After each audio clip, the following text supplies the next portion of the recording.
10థ్ క్లాసు ఈ student journey చెప్తా. యాక్చువల్లీ ఈ స్టూడెంటు చాలా డల్లు. చిన్నప్పటి నుండే చాలా డల్లు. సో, 8థ్ క్లాస్‌లో తనని నేను చూసాను. 9థ్ క్లాస్‌కొచ్చేసాడు. అయినా బేసిక్స్ ఏమి రావు.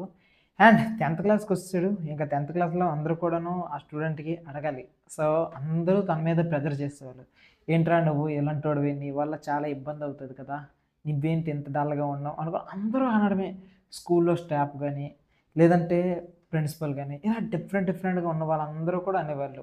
సో, సిట్యుయేషన్ అనేది వెరీ బ్యాడ్‌గా ఉండేది. ఆ స్టూడెంట్ సీరియస్‌గా చెప్తున్నా, తను డల్ అనే ఫీలింగ్ ఏ రోజు ఫీల్ అవ్వలేదు గానీ, తను కూడాను వర్క్ చేయాలనుకునేవాడు. తను కూడాను కొంత ప్రూవ్ చేసుకోవాలని అనుకునేవాడు. అలాంటి సిట్యుయేషన్‌లో తనకి చాలా బాధ అనిపించింది. ఒకరోజైతే నోట్స్ రాయలేదు. ఎందుకురా నోట్స్ రాయలేదు అనుకుని అడిగాను. తర్వాత నెక్స్ట్ రోజు ఎగ్జామ్ పెట్టా. ఎగ్జామ్ పెట్టింటే అందరికన్నా చాలా తక్కువ మార్క్స్ తనకే వచ్చాయి. నేను యాక్చువల్లీ చూసాను. నాకు చాలా చిరాకేసింది. ఎందుకంటే గొంతు చించుకొని చెప్తున్నాము. చాలా ఇష్టంగా చెప్తాను. ప్యాషనేట్‌గా చెప్తాను. రిజల్ట్స్ రావట్లేదు. ఒక్కసారి గట్టిగా అరుస్తా తన మీదకి. తనకేమనిపించిందో తెలీదు గానీ, ఒక్కసారి చాలా ఏడిసేసాడు. ఎంత ఏడిచాడంటే బీభత్సంగా ఏడిచాడు. నాకు తన సిట్యుయేషన్ చూసి బాధనిపించింది. తను వెంటనే ఏం చేశానంటే, "రేయ్! సాయంత్రం నన్ను కలువు స్కూల్ విడిచిపెట్టిన తర్వాత" అని చెప్పాను. అలా నన్ను కలిసాడు. కలిసిన తర్వాత మేమిద్దరం కూడాను బైక్ మీద చక్కగా ఒక టిఫిన్ సెంటర్ అండ్ ఒక నూడిల్స్ షాప్‌కి వెళ్ళాం. ఇలా ఎప్పుడైతే ఫాస్ట్ ఫుడ్ సెంటర్‌కి వెళ్లి ఆర్డర్ పెట్టుకున్నా, తనకో ప్లేట్ నూడిల్స్, నాకో ప్లేట్ నూడిల్స్. చెప్పు ఏంటి ప్రాబ్లమ్ ఇది అనుకుని అడిగితే, తన మనసులో ఉన్నదంతా కూడా చెప్పేసాడు. సార్ నేను నిజంగా ట్రై చేస్తున్నా. నా వల్ల కావట్లేదు అనుకని. నేను ఇంటి దగ్గర ట్రై చేస్తుంటాను సార్. కానీ బుక్ ఓపెన్ చేసిన వెంటనే అక్కడున్న అక్షరాలన్నీ కూడా నిలువులా అనిపిస్తుంటాయి. ఒక లైన్ చదువుతున్నప్పటికి కూడాను ఆ లైన్ మీనింగ్ నాకు అర్థం కాదు. నేనేదైనా చేస్తామంటే నాకు క్లియర్‌గా పాత్ కూడా లేదు.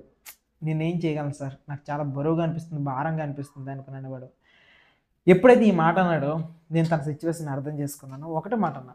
"రేయ్ చిన్న చదువు అనేది పెద్ద కష్టమేం కాదురా. దీన్ని ఎలా చదవాలో తెలిస్తే చాలు సెట్ అయిపోద్ది" అనుకుని అన్నా. అండ్ నాకు తెలిసిన ఒక చిన్నప్పుడు కథ చెప్పాను. అదేంటంటే, "అరేయ్! నీలాగే ఒక స్టూడెంట్ ఉండేవాడు. ఆ స్టూడెంట్ వాళ్ళ ఫాదరు పెద్ద పండితుడు. ఆ పండితుడు తన పిల్లల్ని స్కూల్‌లో వేశాడు. అయితే స్కూల్‌లో టీచర్స్ అందరూ చెప్పారు. ఫస్ట్ ఇయర్ అయిపోయింది, సెకండ్ ఇయర్ అయిపోయింది, థర్డ్ ఇయర్ అయిపోయింది, ఫోర్త్ ఇయర్ అయిపోయింది. ఇలా ఇయర్స్ గడిచిపోతున్నాయి గానీ, తనలో రిజల్ట్స్ ఏమి రావట్లేదు. అయితే తన టీచర్స్ "బాబు నీకు ఇన్ని ఇయర్స్ చూసాము. నీ వల్ల రిజల్ట్స్ ఏమి రావట్లేదు. అండ్ నీకు కూడాను ఏం తలకెక్కట్లేదు. So, better you have to lose. You have to left" అనుకోని అన్నారు. ఆ మాట విన్న తర్వాత స్టూడెంట్ బాధ అయినప్పటికీ కూడాను ఇక వెళ్ళిపోవడం స్టార్ట్ చేశాడు. కొంత దూరం ట్రావెల్ చేసిన తర్వాత ఒక నుయ్యి ఉంటది. నుయ్యి దగ్గర వాటర్ పట్టుకుంటూ ఉన్నారు. సో, నూతి దగ్గర వాటర్ పట్టుకుంటూ వెళ్తే, అక్కడ చూసినప్పటికి ఒక పర్సన్ అన్నారు, "బాబు నాకు తల మీదకి పైకెత్తవా" అనుకుని అంటే, సరే అనుకుని వెళ్ళి ఆ బావి దగ్గర తల మీద పైకి ఎత్తేటప్పటికి ఎత్తాడు. కిందకి చూస్తే రాయి అరిగిపోయింది. వెంటనే తనకేమనిపించిందంటే, అరే! ఎంత స్ట్రాంగ్ రాయి అరిగిపోయిందంటే దీని రీజన్ ఏంటి? ఒకటే ఒకటి రీజన్. ప్రతిరోజు కూడాను ఆ కొండ అదే ప్లేస్‌లో పెట్టడం వల్ల ఇంత స్ట్రాంగ్ అయిన రాయి కూడాను అరిగిపోయింది. సో, నేను కూడాను నాకు చదువుని ఇక నుంచి నంబర్ ఆఫ్ థింగ్స్ మీద నేను ప్రాక్టీస్ చేయడం పక్కన పెట్టేసి, ఒక్కటే ఒక థింగ్ మీద ప్రాక్టీస్ చేస్తా. అది వచ్చేంత వరకు సాధన చేస్తా అనుకుని ఫిక్స్ అయిపోయాడు. అలానే చేశాడు. సో, ఇప్పుడు నీకు కూడా నేనదే చెప్తున్నా. నువ్వు కూడా ఆ స్టూడెంట్ లాగే ఒకదాన్నే తీసుకో. గట్టిగా ప్రాక్టీస్ చెయి. వచ్చేంత వరకు విడిచిపెట్టకు అనుకోని నేను చెప్పా. ఆ మాటకి ఆ నెక్స్ట్ రోజు నుంచి స్టూడెంట్ చాలా గట్టిగా కమిట్ అయిపోయాడు. స్టార్ట్ చేసాడు. ఫస్ట్ రోజు ఒక క్వెషన్ చదివాడు. సెకండ్ రోజు ఒక క్వెషనే చదివాడు. ఇలా 1 వీక్‌కి 7 క్వెషన్స్ చదివాడు. సడెన్‌గా ఏమైందో తెలీదు గానీ, తను నేర్చుకుంటుంది, తను ప్రాక్టీస్ చేస్తుంది, తను ఎగ్జామ్‌లో రాయగలగడము, మొత్తం గుర్తుండడం చూసి తనకి ఇంకా జోసొచ్చింది. సార్ ఇక్కడ నుంచి 2 క్వెషన్స్ ఇవ్వండి సార్ అనుకుని అలా ప్లాన్ ఏసాడు. ఆ ప్లాన్ ప్రకారంగా 2 క్వెషన్స్ చెప్పున ప్రాక్టీస్ చేయించడము, రాయడము, ప్రాక్టీస్ చేయడం, రాయడం ఇలా చేసుకుంటూ వెళ్ళాము. చెప్తున్నాను 1 మంత్‌లో టోటల్ ఏవైతే ఇంపార్టెంట్ క్వెషన్స్ అని అనుకుంటామో వాటన్నిటిని కూడా నేర్చుకునే ప్రయత్నం చేసాడు. తప్పు మాట ఆ స్టూడెంట్ బీభత్సంగా వర్క్ చేసాడు. ఎంతలా అంటే తనకొచ్చేంత వరకు ఫిక్స్ అయిపోయాడు. కానీ సడెన్‌గా మాకొక పెద్ద మిస్టేక్ ఏం జరిగిందంటే 2 వీక్స్ అయిపోయిన తర్వాత తను ఏదైతే ఈరోజు నేర్చుకుంటున్నాడో అవి గుర్తుంటున్నాయి.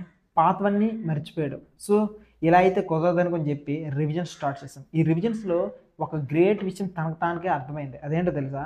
స్టార్టింగ్ టైమ్ నేర్చుకునేటప్పుడు చాలా కష్టపడ్డాడు. కానీ ఈసారి మాత్రం నేర్చుకునేటప్పుడు చాలా తక్కువ టైంలోనే ఎక్కువ నేర్చేసుకుంటున్నాడనే ఫీలింగ్ వచ్చింది. ఆ రోజు ఒక మాట చెప్పా, రే చిన్న రివిజన్ అనేది చాలా ఇంపార్టెంట్. ఏదైనా సరే ఫస్ట్ టైం నేర్చుకునేటప్పుడు ఒక స్పీడ్ ఉంటుంది. సెకండ్ టైం, థర్డ్ టైం నేర్చుకునేటప్పుడు ఒక స్పీడ్ ఉంటుంది. నువ్వేం కంగారు పడకు. ఇప్పుడు సెకండ్ టైం చేస్తే కానీ డెఫినెట్లీ రిజల్ట్స్ మారిపోతాయి అనుకుని చెప్పా. ఆ రోజు నుంచి రివిజన్‌కి ఫోకస్ చేసాడు అండ్ చదవడానికి ఫోకస్ చేసాడు. చెప్తున్నా మీరు నమ్మరు, ఆ ఇయర్ తను 10th క్లాస్‌కి 490 మార్క్స్ వచ్చాయి. అర్థమవుతుంది సిచ్యువేషను. 490 మార్క్స్ వచ్చాయి. అండ్ అదే స్టూడెంట్ ఇంటర్ కూడా కంప్లీట్ చేశాడు. ఇంటర్‌లో మీరు గెస్ చేయండి మార్క్స్ ఎన్ని వచ్చుంటాయి? 950 మార్క్స్ వచ్చాయి. సో, 1000కి 950 అంటే ఈక్వల్ టు టాపర్ రేంజ్‌కి వచ్చేసాడు. నేను చెప్పేది మీకు కూడాను అదే. నా దగ్గర ట్రైన్ అయిన స్టూడెంటే ఈ రకంగా మార్పులు వచ్చినప్పుడు మీరు కూడా ట్రై చేయండి. సెట్ అయిపోద్ది. సో, ఇన్ కేస్ మీ దగ్గర కూడా ఎవరైనా స్టూడెంట్స్ ఉంటే మరీ డల్‌గా ఉన్నాను, తను చదువుకోలేకపోతున్నాను అన్న ఫీలింగ్ అవుతే ఒకసారి నాతో అపాయింట్మెంట్ తీసుకోండి. అపాయింట్మెంట్ తీసుకొని తనకేంటి ప్రాబ్లమ్స్ ఉన్నాయి అనేది చెక్ చేసి నేనే చెప్పేస్తా. సో, ఇలా చెప్పేసిన తర్వాత మీకే ఆన్సర్స్ అన్నీ కూడా దొరికేస్తాయి. సో, ఇన్ కేస్ ఎవరైనా సరే డల్లర్ స్టూడెంట్ ఉన్నారో అపాయింట్మెంట్ కోసం కావాలని అనుకుంటే కింద డిస్క్రిప్షన్‌లో గూగుల్ ఫార్మ్ ఇస్తాను. దాన్ని యూజ్ చేసుకోండి. సెట్ అయిపోద్ది. సరేనా?